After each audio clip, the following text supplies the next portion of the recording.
Hey, Davis, this is Trevor Groves from CUTigers.com. What's it been like having Coach Elliott coaching the tight ends, and what differences have you noted between he and Coach Pierman, be it coaching style or personality or what have you? No, it's been great having Coach E in our meeting room and on the field with us. He brings a different set of knowledge when it comes to the passing game that has been really useful for me in particular, just because I feel like that's one part of my game that I need to work on. But between Coach E and Coach Perrin, I mean, they're each, their own person, but they bring the same thing to the table every day. They care for us. They want the best for us, and they're both pushing us to be our best.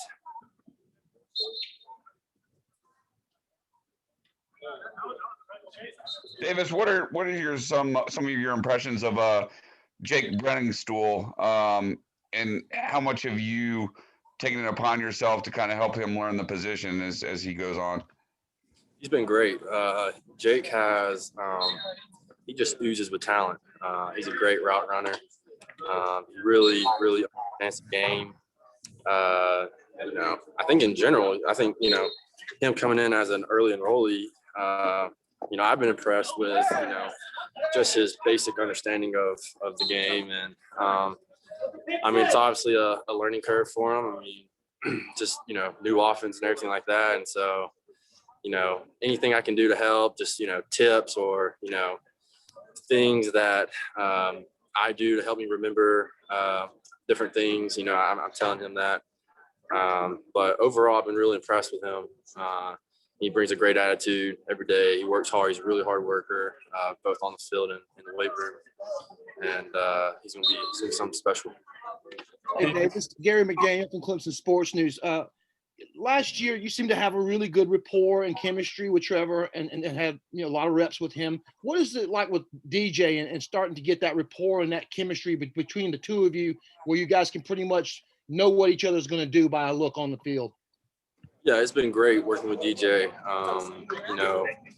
Me and DJ got a lot of reps last year, last summer, and throughout the spring. There really hasn't been a huge change, in my opinion, because I've had a lot of reps with DJ over the past year or so. And, just carrying that over from what we did last year to spring right now, it's been really good. And I feel like we're on the same page. And I feel like DJ's done a really good job with everybody, tight ends and receivers, and just being the captain, if you will, of the offense. He's leading the way for us, and I think he's doing a really good job right now. Davis, this is Larry Williams with TigerIllustrated.com.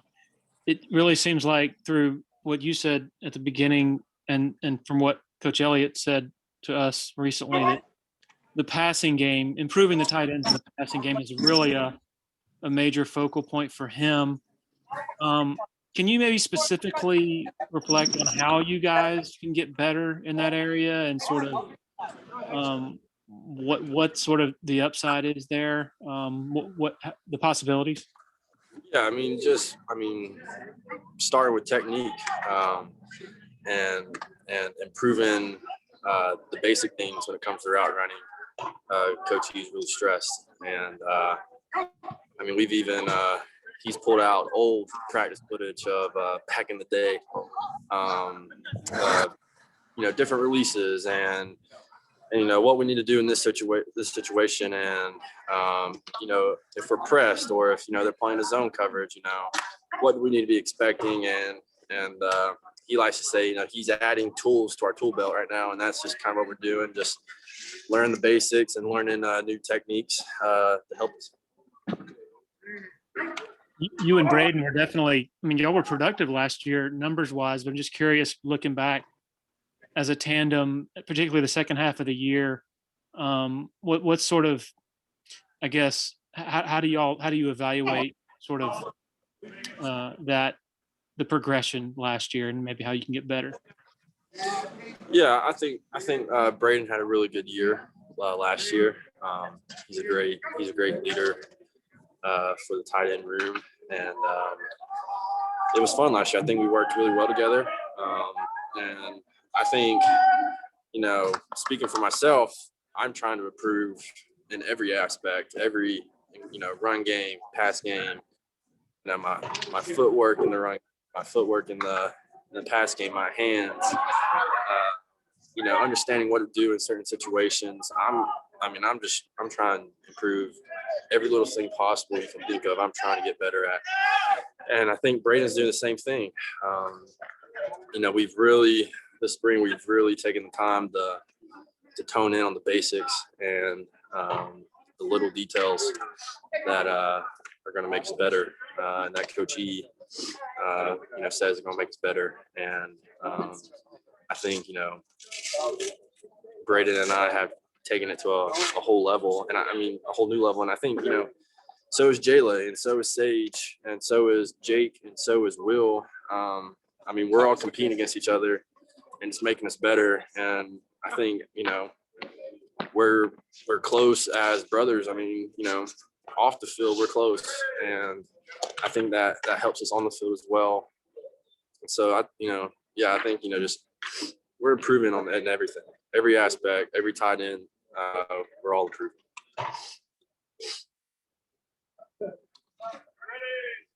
Davis, being from Georgia native, does looking ahead to playing the Bulldogs in the season opener in Charlotte kind of add some extra excitement to your off-season summer workouts? It's exciting, yeah, but kind of like what Coach Sweeney says. Every game, we're playing Clemson, and that's just kind of my mindset towards it. Just from the town I come from, a lot of people are Georgia fans, and a lot of people back home, they're talking about the game already, and it'll be fun for sure. And I won't take it for granted, but at the same time, I just gotta. It's just another game that I gotta. That's how I need to approach it, and it should be fun. David, Scott Kiefer with the Greenville News. Yeah, in high school, you were a multi-sport guy. Didn't you play baseball and basketball as well? Yes, sir. How do you think it benefited? Dabo's always been bullish on guys who were multi-sport athletes in high school. How did it benefit you by playing multiple sports? I just like to compete. And in baseball, I was a pitcher, and I loved the aspect of being on the mound and the mind game that goes with pitching. Obviously there's a physical side to baseball and pitching, but the mind game is what I really loved. What's my plan for this batter right here? What am I going to do?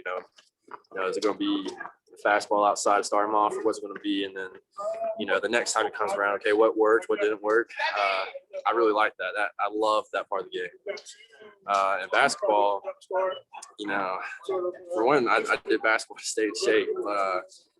I loved, just body on body, not playing the post and banging bodies with, the opponent and just competing. I love to compete, and I love sports in general. And,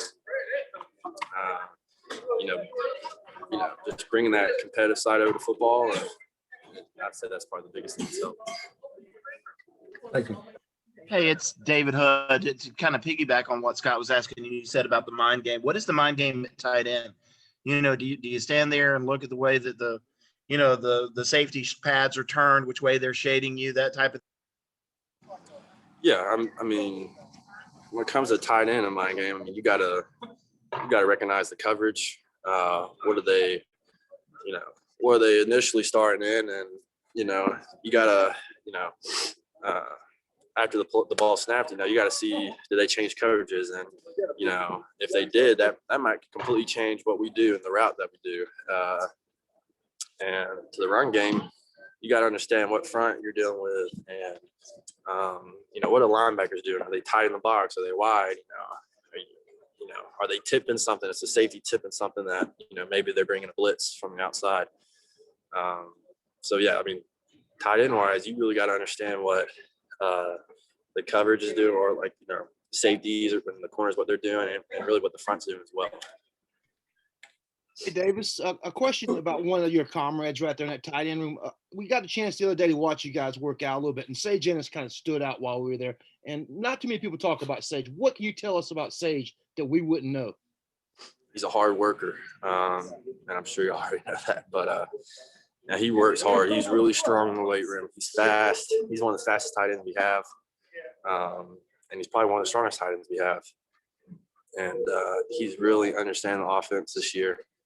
He's had a really good spring, and I'm excited to see what he's going to do this season and in his future.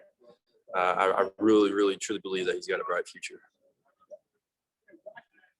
Davis, you said Coach Elliott broke out some really old film to show you guys. Did he go as far back as his playing days, or what was that?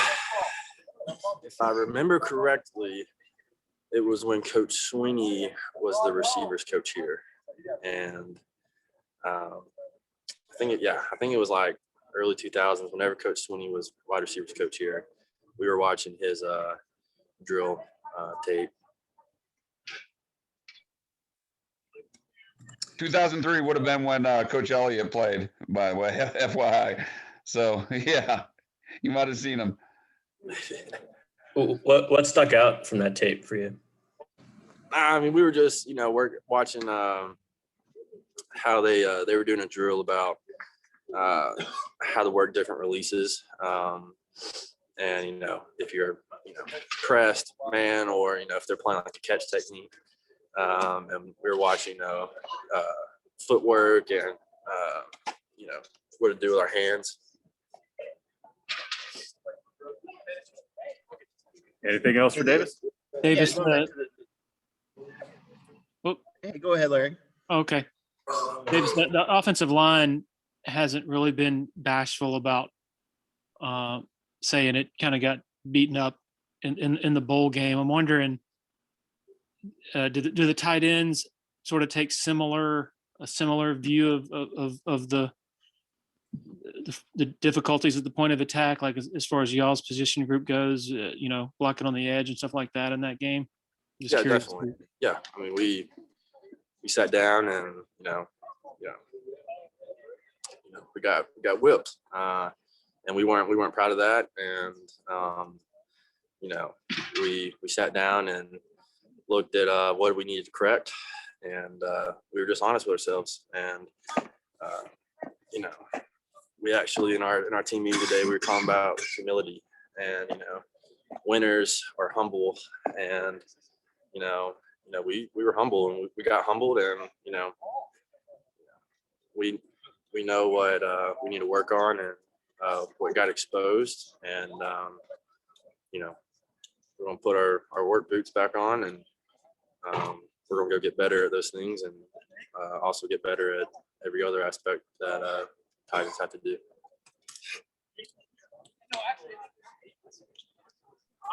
Davis, has your basketball bracket been busted like the rest of us, or who do you have winning it all? Been terrible. It's been awful. I didn't get to watch as much this year, but I made two. I have Gonzaga 1-1, and the other one I had Virginia upsetting everybody and winning the whole thing, and that ended quickly. So pretty bad. I haven't checked in a long time. I've just been embarrassed to look at it.